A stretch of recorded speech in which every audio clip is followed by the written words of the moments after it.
Hello అండి. అందరూ ఎలా ఉన్నారు? మేమైతే బాగున్నాం. మీరు కూడా బాగుండాలని కోరుకుంటున్నాను. ముందుగా ఈ సంవత్సరం డీఎస్సీ రాస్తున్న వాళ్ళందరికీ ఆల్ ద బెస్ట్ అండి. అందరూ కూడా బాగా రాయాలి. మంచి మార్క్స్ రావాలని కోరుకుంటున్నానండి. మనకి ఖచ్చితంగా మనకు నోటిఫికేషన్ అనేది ఇస్తారు. దానికోసం వెయిట్ చేయకుండా అందరూ కూడా మనం ఇప్పటి నుంచి ప్రిపేర్ అయితే మనకి అవి నోటిఫికేషన్ ఇచ్చిన టైం ఏమో మనకి రివిజన్‌గా ఉపయోగపడుతుందండి. ఎంత రివిజన్ చేస్తే మనకి అంత బాగా మనకి బిట్స్ అనేవి వస్తాయండి. మనకి అక్కడ కన్‌ఫ్యూజ్ అవ్వకుండా ఉంటుంది. నేను డిఎస్సికి సంబంధించి నేను డైలీ వీడియోస్ అనేది పోస్ట్ చేస్తూ ఉంటాను. చాలా ఇంపార్టెంట్ బిట్స్ అండి. మనం ఈరోజు కూడా మనం eighth class Telugu text book సంబంధించిన బిట్స్ అనేవి చెప్పుకుంటున్నాం. అది లెసన్ వైజ్. ఈరోజు లెసన్ ఏంటంటే పయనం. అలాగే నేను దీనికి సంబంధించి ఇది 8దో వీడియో అనుకుంటా అండి. ఇది 8థ్ క్లాస్ సంబంధించి 8దో వీడియో. ఇంకా ఉన్నాయి వీడియోస్ అనేవంటే లెసన్స్ ఉన్నాయి కాబట్టి మనకు వీడియోస్ కూడా వస్తాయి. లెసన్ వైజ్ చెప్తున్నాను. దీనికి ముందు third, fourth, fifth, sixth, seventh Telugu text books అనేవి చెప్పడం జరిగింది. అది లెసన్ వైజ్ చెప్పానండి. చాలా వీడియోస్ వచ్చాయి. కంటెంట్ చాలా ఎక్కువగా ఉంది. ప్రతి లెసన్ కూడా లెసన్ వైజ్ బిట్స్ అనేవి చెప్పాను. ఈరోజు కూడా మనము 8థ్ క్లాస్ కూడా లెసన్ వైజ్ చెప్తున్నాం. దీనికి ముందు 8 వీడియోస్ చేశాను. ఒకసారి చెక్ చేసుకోండి. 8 6 చేశాను. నాకు గుర్తులేదు. డైలీ వీడియో పోస్ట్ చేస్తున్నాం కాబట్టి నాకు అంత ఐడియా లేదండి. అందువల్ల ఒకసారి చెక్ చేయండి. కొన్ని వీడియోస్ డిస్క్రిప్షన్‌లో పెడతాను. మీకు నచ్చితే లైక్ చేయండి, షేర్ చేయండి, సబ్స్క్రైబ్ చేయండి ఫ్రెండ్స్. వీడియో మాత్రం స్కిప్ చేయకుండా మొత్తం చూడండి. చాలా ఇంపార్టెంట్ బిట్స్. టెక్స్ట్ బుక్ లేని వాళ్ళకైతే చాలా చదువుకోవడానికి చాలా ఈజీగా ఉంటుందండి. ఎందుకంటే అన్నీ కూడా నేను లెసన్ వైజ్ చెప్తున్నానండి. ఏ లెసన్ కూడా మిస్ అవ్వలేదు. ఇది అయిన వెంటనే మన 9థ్ క్లాస్ కూడా చెప్పుకుందాం. ఓకే అండి. ఇప్పుడు మన టాపిక్‌లోకి వెళ్దాము. ఈరోజు లెసన్ ఏంటంటే పయనం అండి. 8థ్ క్లాస్‌లోకి సంబంధించి ఇదొక లెసన్ అండి పయనం అనేది. ఈ పయనం అనే లెసన్ యొక్క ప్రక్రియ ఏంటంటే మాండలిక కథ అండి. మాండలిక కథ ప్రక్రియ. ఇతివృత్తం ఏంటంటే సామాజిక స్పృహ. చాలా ఇంపార్టెంట్ అండి. ప్రక్రియలు, ఇతివృత్తాలు అనేవి ప్రతి లెసన్‌కి ఉంటాయి. మాండలికం కథ అనేది ప్రక్రియ అంటే ఇతివృత్తం అంటే సామాజిక స్పృహ. పయనం యొక్క పాఠం యొక్క దీనికి సంబంధించి ఇది పాఠం యొక్క ఉద్దేశాలు కూడా ఒకసారి తెలుసుకుందామండి. సన్నకారు రైతులు, రైతు కూలీల బ్రతుకు తెరువు కోసం తమ ఊరి నుంచి మరో ప్రాంతానికి వలస వెళ్తుంటారు. అలా వెళ్ళిన వారు జీవన విధానాన్ని, శ్రమను తెలియజేస్తూ విద్యార్థులు సామాజిక స్పృహను పెంపొందించడమే ఈ పాఠం యొక్క ఉద్దేశం. పయనం అనే పాఠం యొక్క ఉద్దేశం. ఇవి కూడా చాలా ఇంపార్టెంట్ అండి. ఉద్దేశాలు అనేవి పాఠానికి సంబంధించి. నెక్స్ట్ మనకు చూడండి. కథా రచయిత సింగమనేని నారాయణ గారండి. ఈ పయనం అనే పాఠం రాసింది సింగమనేని నారాయణ గారు. ఇతను 1943, 1943, 2021 వరకు ఇతని యొక్క కాలం అండి. సీనారే అంటాం మనకి చూడండి సింగమనేని నారాయణ గారు.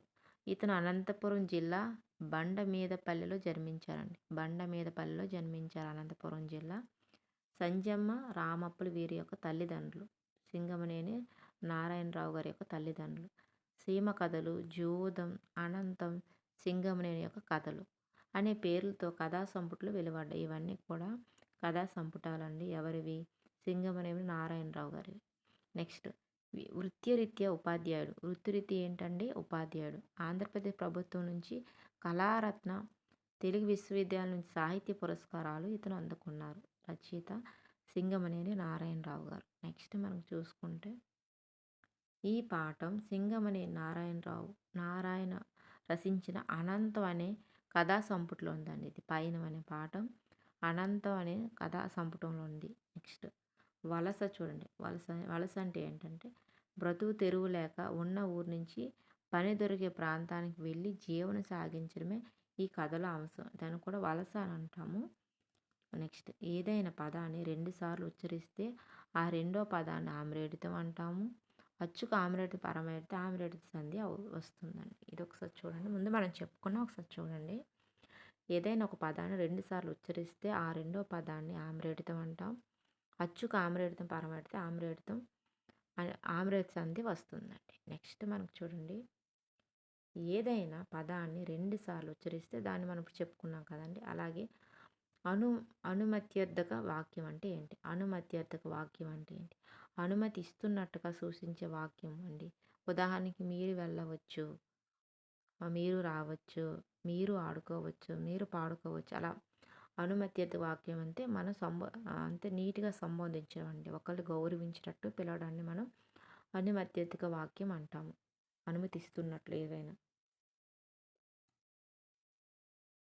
నెక్స్ట్ మనం చూస్తే చూడండి.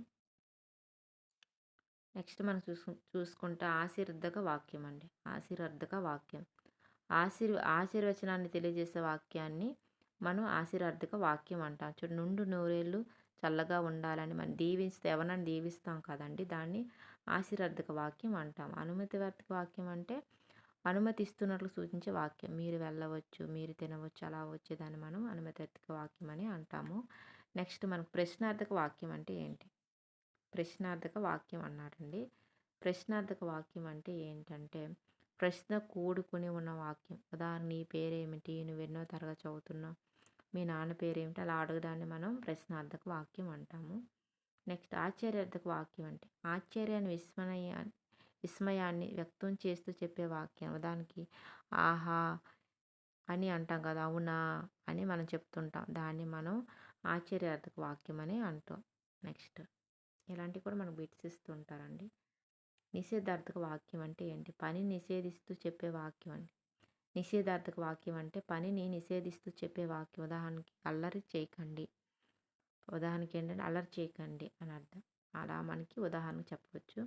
అలాగే మనం చూసుకుంటే విద్యార్థక వాక్యం అంటే ఏంటి? తప్పనిసరిగా తప్పనిసరిగా చేయవలసినది. ఉదాహరణకు చేతులు కడుక్కో అలాంటివన్నీ తప్పనిసరిగా చేయవలసిన వాక్యాన్ని విద్యార్థక వాక్యం అని అంటాము. విద్యార్థక వాక్యం అంటే తప్పనిసరిగా ఏదైనా చేయవలసిన దాన్ని మనం విద్యార్థక వాక్యం అంటాము. నెక్స్ట్ క్రియలండి.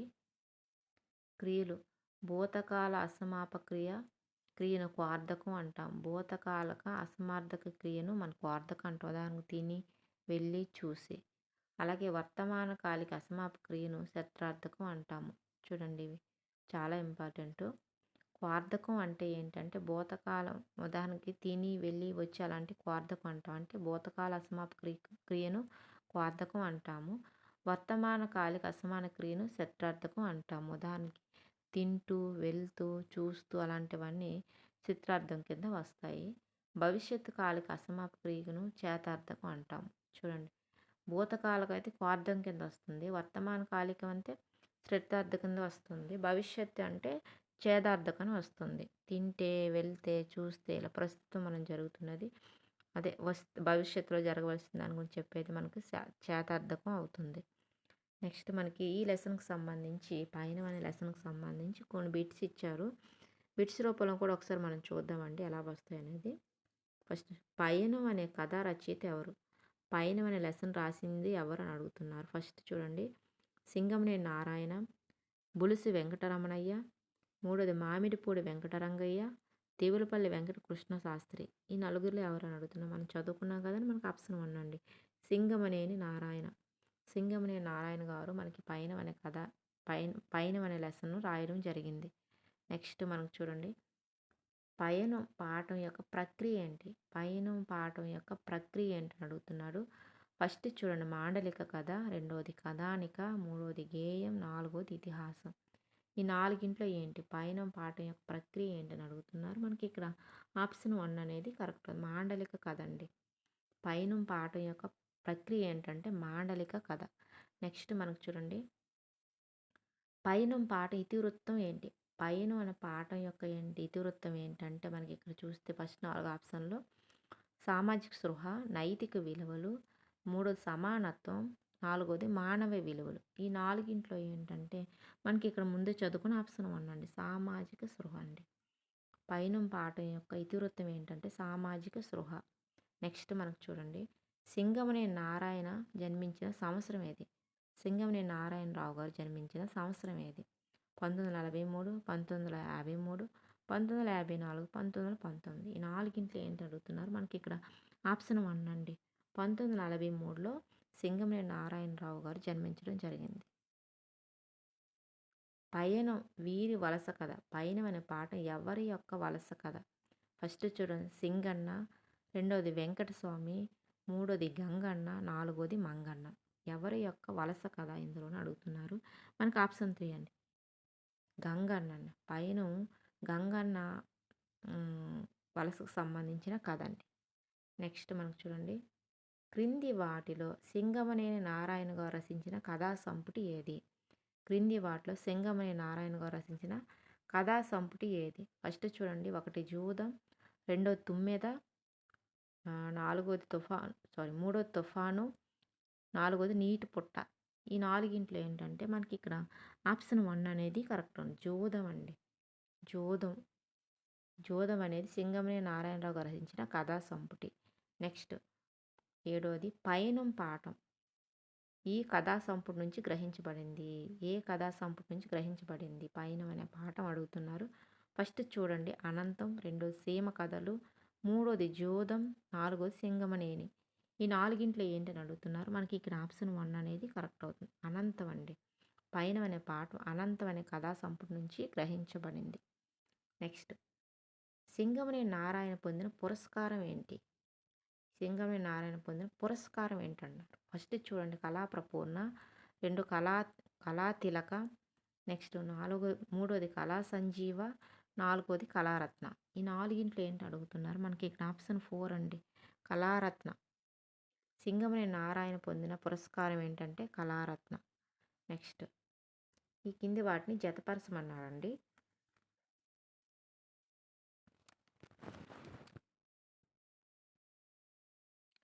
మనకి ఇక్కడ ఒకవైపు భూతకాల అసమాప్తి ఇచ్చాడు, రెండో వైపు వర్తమానం క్రియలు ఇచ్చారు భూతకాల భవిష్యత్తుకు సంబంధించి. అది దేనికి సంబంధించింది ఇచ్చారు చూడండి. భూతకాల అసమాప్తి క్రియ, రెండోది వర్తమాన కాలిక అసమాప్తి క్రియ, మూడోది భవిష్యత్ కాలిక అసమాప్తి క్రియ.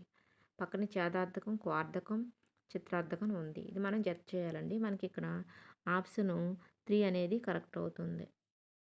ఫస్ట్ చూడండి భూతకాల అసమాప్తి క్రియ మనకు దేనికి వస్తుందండి, క్వార్థకం అండి. క్వార్థకం వస్తుంది. భూతకాల క్వార్థకం వస్తుంది. వర్తమాన కాలక అసమాప్తి క్రియ దేనికి వస్తుందంటే చిత్రార్థకం అండి. అలాగే భవిష్యత్తు కాలక అసమాప్తి క్రియ ఏంటండి, ఛేదార్థకం. ఇవన్నీ కూడా మనకి చాలా ఇంపార్టెంట్ అండి. ఒకసారి చూసేద్దాం.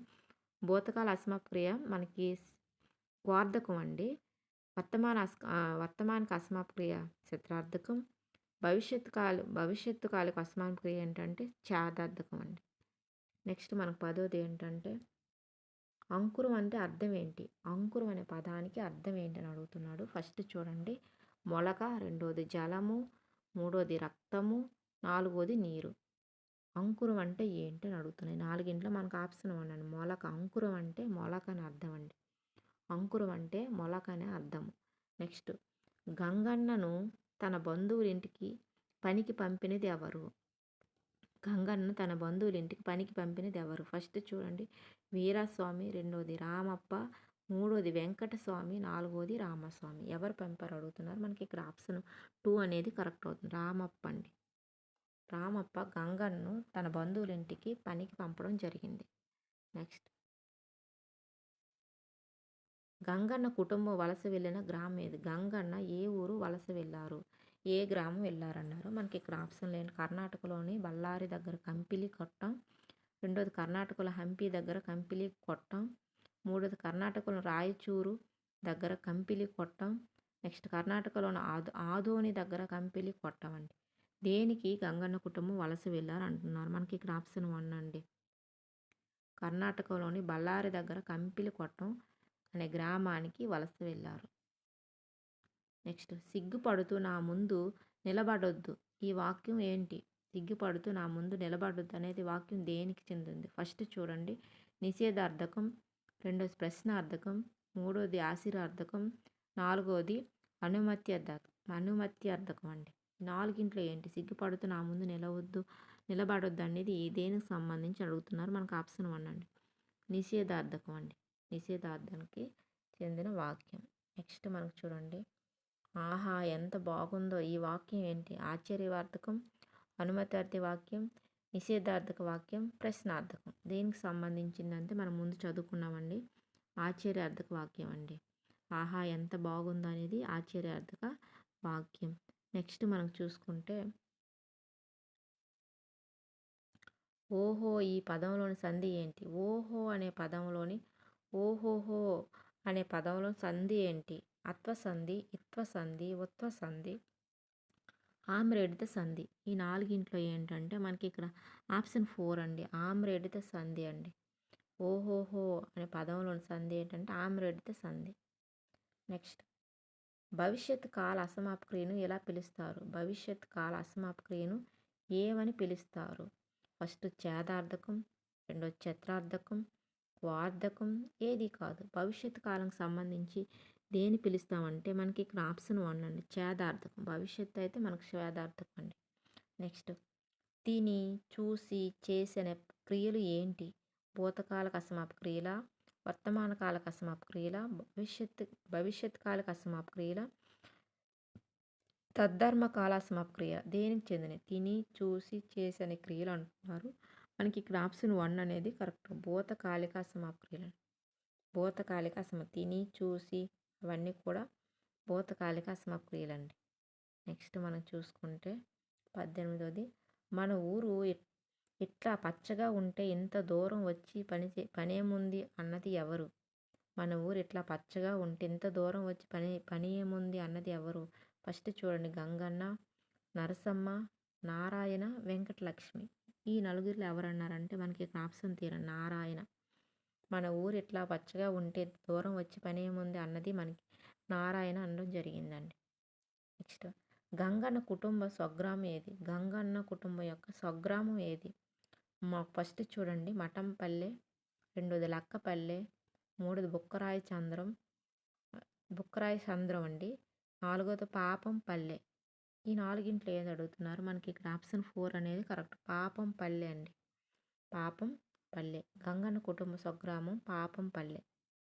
నెక్స్ట్ పయనం పదానికి ప్రకృతి పదం ఏది?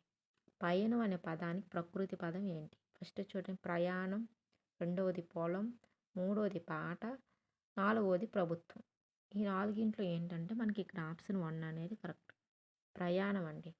పయనం అనే పదానికి ప్రకృతి ప్రయాణం. గంగన్న కుటుంబం వీరిని ఆశ్రయించారు. ఎవరిని ఆశ్రయించారు? గంగన్న కుటుంబం ఎవరిని ఆశ్రయించారు? ఫస్ట్ సోమప్ప, రెండోది దళవాయి, మూడోది రామప్ప, నాలుగోది వెలుగప్ప. ఈ నలుగురిలో ఎవరంటే మనకి ఇక్కడ ఆప్షన్ 3 అండి రామప్పను ఆశ్రయించారు. గంగన్న కుటుంబం రామప్పను ఆశ్రయించారండి.